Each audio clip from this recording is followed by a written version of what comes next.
Tonight we're going to a very important subject. Where should the focus be to rid the world of nuclear weapons? There are two reasons for that. My reason is that next week my own party, Respect, will begin a ban the bomb campaign. We say that the whole world should be rid of nuclear weapons, starting with Britain and starting with the Middle East. The Middle East should be a nuclear-free zone. And the second reason is this. I've been ruminating on the logic of the entire world being fixated on the Islamic Republic of Iran, which doesn't have any nuclear weapons, when there are 16,800 nuclear weapons in the world in the hands of other countries.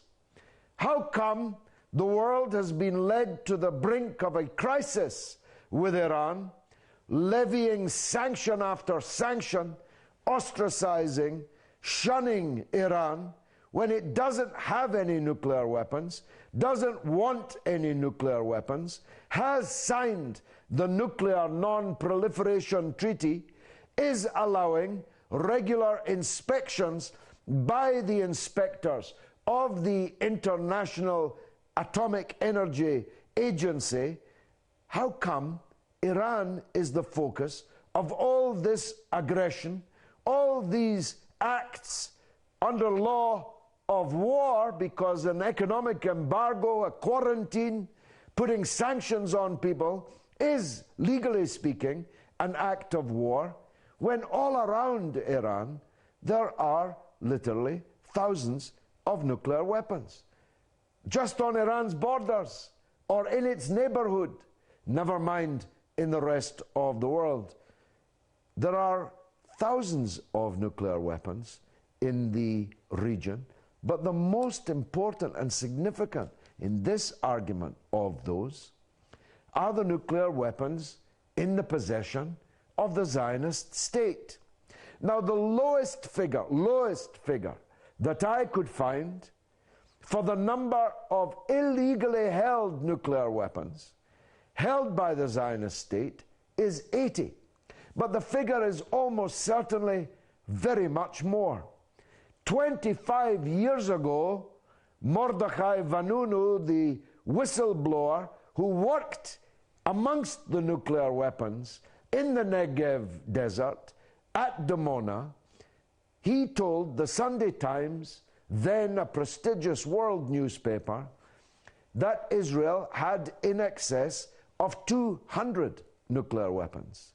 Now, if that figure is true, and Vanunu had taken pictures, drawings, plans of that nuclear arsenal, if they had in excess of 200 25 years ago, how many nuclear weapons does Israel have today? Now, there are two reasons to be concerned about that.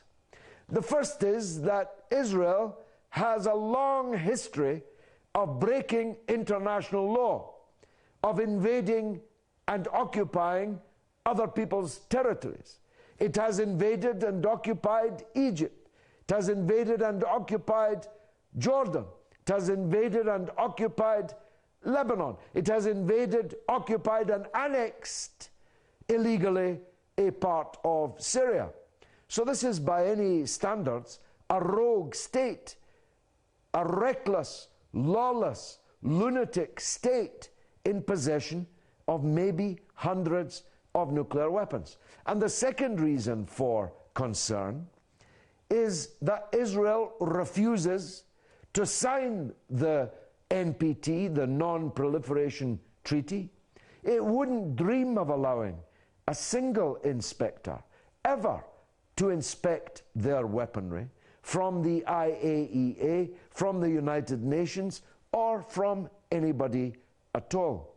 So we have a rogue, reckless state in possession of large numbers of nuclear weapons that refuses to regularize them, and there would be no disadvantage for them in doing so.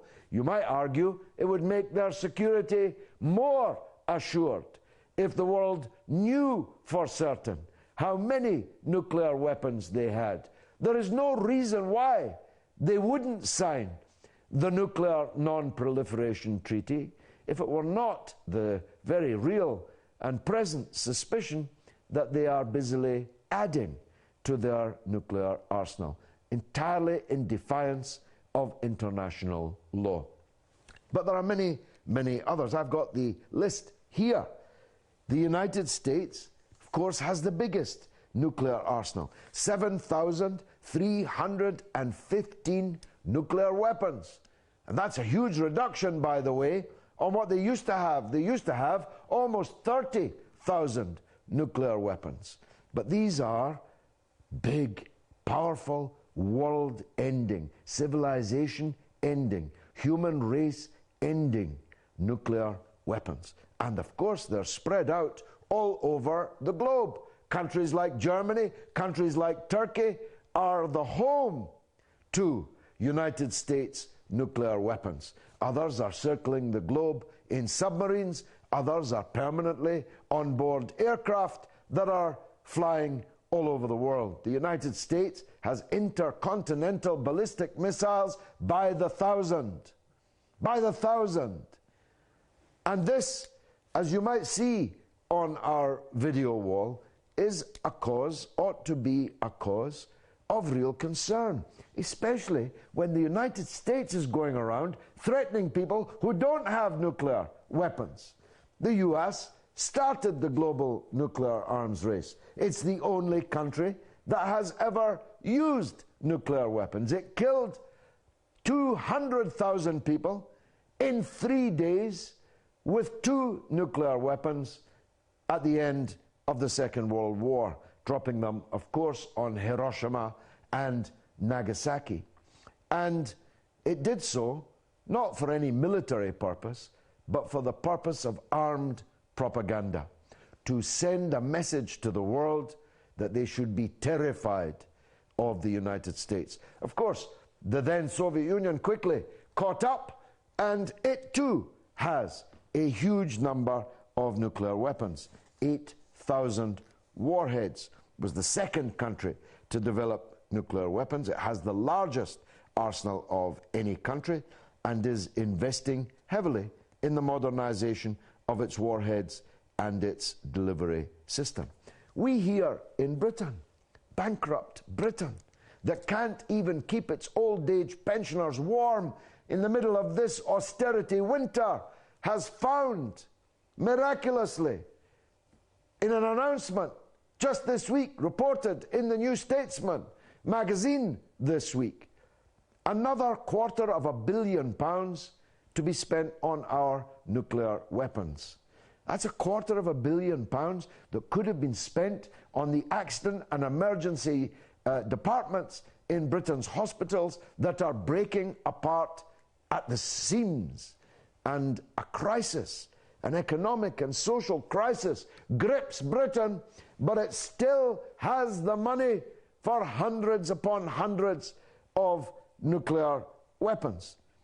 France has 300 nuclear weapons. China, 250 nuclear weapons. India, between 90